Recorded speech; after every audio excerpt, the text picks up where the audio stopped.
All right, let's take a look at MongoDB. That's ticker symbol MDB. Now, this chart, this one makes me feel a little bit different than everything else I've been working with lately. I see and have a little bit more of a optimistic outlook and a bullish thesis on this one. A big part of that is just the way this thing seems to move. As much as everything's kind of moving in sync with each other. S&P goes up, they go up. S&P comes down, they come down. I feel that there's just certain aspects of this chart that have a different sense of health to it than others. So to keep everybody safe and keep the pessimistic, safe, bearish attitude going, we're still in a downtrend. We're still in a bearish market. Overall narratives have not changed. Most of the fuel for these crazy rises in stocks and crypto lately have been just fueled by short squeezes and shorts and puts getting just liquidated. But there's another side possibly to this one, so let's go through both of it. The first part of it is on the bearish thesis. You see this trend line up here. We have not broken this trend line, and this is still holding in a downward motion. So even with all these crazy breakouts everything's getting, if you wanted to look at this over the course of the last couple of weeks, we have created a bearish downtrend within the bearish downtrend, kind of, that there was already a diagonal line coming down. We broke out of that, but if you look at the inner workings of the last couple weeks, I still see the bears controlling this to some degree. So I'd be wary of that. And if we, don't actually make a higher high from back here, that's a little bit worrisome. I'd really like to see us, bust above the 210 level and start really putting in some work. But let's talk about a few things that I don't know, kind of go both ways, actually. I don't really want to say that this is bearish or bullish. I've got one of each right here. So going into the close yesterday, I was slightly worried about this gap that needed to be filled. And then if it got filled, we come all the way back down to this level. I was planning on actually myself rebuying at about 178. Instead, something about the strength of the markets told me that 185 might be about all I get. So I started slowly buying even last night on the sell off. And then this morning, purchased some more and was really happy to get the 183, purchase some more into the 183, brought my own dollar cost average down, because this was a purchase I had made back here on some dips, and actually even prior to that, I think lost a level up here I thought I was going to get, because at one point my own average was in the 200 plus range, like 220 or 215, something like that. So I was working on getting that down. I'm currently down to a 195 average myself, slightly in the profits today, but didn't take them. Kind of waiting to see if this is going to go.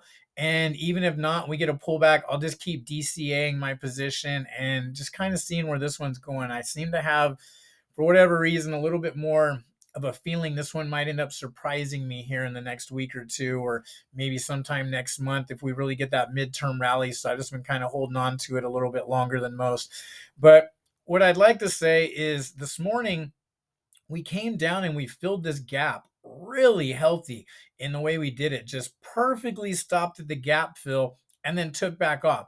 Didn't come down to the test the line of support or anything, just filled the gap and left. And that also kind of takes care of, if anyone thought there was a gap here, those have been filled both ways, no problem. What's a little bit worrisome is there's argument for the fact that this gap back here maybe wasn't really filled by either of these pushes right here. And you could say that that's all we've accomplished now with this leg higher and breaking these, two highs with a higher high, is that we've now truly filled this gap and also truly came up to the top of this downward trend line.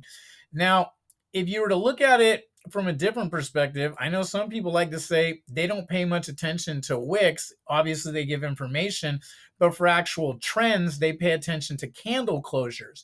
So if you brought this down, dropped it on top of that, brought down that angle that you started to have with the candle closes, let's adjust that a little bit. and take a look at it from this point of view, you can see that with closing candles, this was actually more of the trend, and we have actually broken it. Came back down below it, unfortunately, but immediately back above it. And if we can start to turn this into support, or even better than that, the horizontal lines, and just start ignoring this diagonal altogether and start pay attention to our horizontals and hold some support somewhere like right here in this like 198 range, or 195, 196. Go back here, look left. I mean, maybe 195 plus. 195 is a psychological number. Often people won't trade or set up buys and sells in these mixed numbers, especially with larger stocks that are over $100. They'll usually trade them, from 110 to 125, from 125 to 115, things like that. People like to round numbers off that make more sense to them with how cash works in the real world. And a lot of people don't like to pay attention to dollar bills. They pay attention to fives and tens and 20s and things of that nature. So also realize that psychological numbers do somewhat come into play with trend lines as well. So I'd really like to see us turn this into support in the 195 range and continue launching forward from here. If you then look at the history of this thing, going up to the 220 range is really not that big of a deal. We could come up here, no problem. Nice profits from buying in these 180s, 190s, and get up to the 220. Good place to take some profits. But also, when you look at this thing and you zoom out a little bit and you realize that we've actually got gaps that still need to be filled in the 225 range and the 275 range. And if this market's going to continue to move, if we're going to continue to get the S&P and the NASDAQ and everything, squeezing higher, or even if we get to the point that they say, okay, this isn't squeezing anymore, the shorts have been wiped out, they're not piling on anymore, this is actually a midterm rally now, this is actually a, temporary seasonal rally, whatever, you want to call it, or even you might start hearing, if this really starts going that direction, you'll immediately start hearing the bottom is in, and now we're in a new bull market. What I would like to tell you is, first off, don't get past worrying about next week. We've got important meetings next week that can crash markets, just the things that the Fed say. Separate from that, even if you get through next week, I've got my own, theory I've been sharing with friends and family close to me. Haven't really made a video on this or anything yet, but I really believe that there's a good chance that the market makers, the 1%, the powers that be, however you want to look at it, they really like to make moves when Americans are caught off guard the most. That's how I personally feel. I've said this before and I'll say it again. And to me, what would really make sense is you do things like you run things up into the holidays and then you sell them off. So maybe a brief sell off after Halloween, but that's not the big one I'm talking about. What I'm really thinking is things start looking really good going into Thanksgiving and going into November. And it seems like really the bottom is in and all this is past us. And then everyone gets around, on Thanksgiving and telling their family what to buy and how to buy and what positions to create. And what I could see happening is literally the day after or a couple of days after, I'll have to, look at what's going on a world scale, look at what's going on in the markets, news meetings, stuff like that. But I could honestly see them running this up to Thanksgiving and then just crashing it down. It's like everyone, gets comfortable having the day off for Thanksgiving. They're drinking, they're eating, they're maybe making some purchases on crypto and, trying to set up some buys on stocks and whatnot. And then after the market's open, maybe even in the pre-market, a quick up and down a couple times to grab everybody's liquidity and then start running up to get some FOMO coming in for after that. And then boom, just nuke it down the day or a couple days after Thanksgiving, something like that. I could really see that happening, and I'll really be watching for that myself. I'll really be taking profits aggressively up into the Thanksgiving moment, basically, and looking for a pullback myself or some sort of confirmation it's not happening, or a retest and then a launch afterwards. But don't lose sight of that. Now, back to the optimistic views here and the bullish thesis. If the market's going to keep running, there's a lot of reason for this specific stock to make some really big moves in the short term. We could come up here and fill this gap at 225, get above it, and turn this 238, 240 range into support.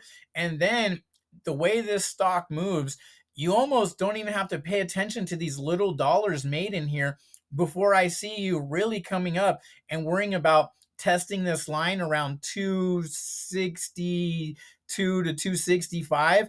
And if you can get through it, I see no reason why you don't go straight to like, wicks up into the 280, 285 range, and then really consider if you're taking profits. If you get through that range and you start printing candles up above 275 in the 275 to 280, 285 range as support, let me show you the even bigger bullish thesis. This really opens up to this. You have a run all the way to about 325 and a huge gap that needs to be filled from 280 all the way to 325. And then if you could get through 325, you really have no stops until maybe 370 range. After that, almost 400. So yeah, I'll just kind of leave that there. I mean, you gotta make your own decisions with risk management and where this is going, but there's definitely a lot to be looked at from an optimistic point of view on this stock and how beaten down it is, especially with regards to how well it's liked by analysts and how strong it's been in the past, as well as the future of where people see this stock going. And just the fact that overall it's been a great performer, and it's a stock that's making money. It's a stock that has a lot of chances to continue to shake things up in their industry and be a leader. They are not someone that has to fizzle out. This does not have to be looked at as, oh, that was just because, it pumped with everything else pumping in the everything pump, or, the stay at home, or any of that kind of stuff. This could be one of those rare outliers that is going to do its own thing and really go on to have a great year, even if other things pull back. It could end up getting to where everything else is starting to crash. They come down, touch on support levels and lose them. And maybe this one comes down, touches on support. When everything else loses, it just keeps going and it reverses course on everybody. I could definitely see that being a stock. I could definitely see that being something that happens with this stock. I could definitely see this stock being one that surprises people this year. I myself am having a hard time taking easy profits on this and not looking at a more bullish thesis and kind of acting like a moon boy a little bit here. So hopefully I don't get myself wrecked. And in the bigger picture, that's why I give you guys these lines to pay attention to and figure out, what makes sense for you with your risk to reward, and, what levels you're willing to chance making it to, or take the chance that you get rejected from and go back to being in the red and have to start going back to a DCA point of view. So that's my update for this. And if you have any questions, hit me in the comments, and I'll try to get something out to you, or answer something specifically if you've got something that I didn't cover. You guys trade safely out there, and remember, ultimately, we're still in a bear market, we're still in a downward trend, and the narratives have not changed. I mean, globally, we still have a lot of issues. There's a lot of things to work on, and inflation has definitely not subsided yet. So trade safely, trade wisely. And I continue to repeat myself. The most important thing right now is capital preservation. If you have no capital, you cannot make that trade that you see happen where you go, oh my, I thought it was going to come down there and I really wanted that, but now you're out of money and you can't get it. So capital preservation, wait for the entries you want, and pay attention to the bigger picture. All right, you guys, stay safe out there.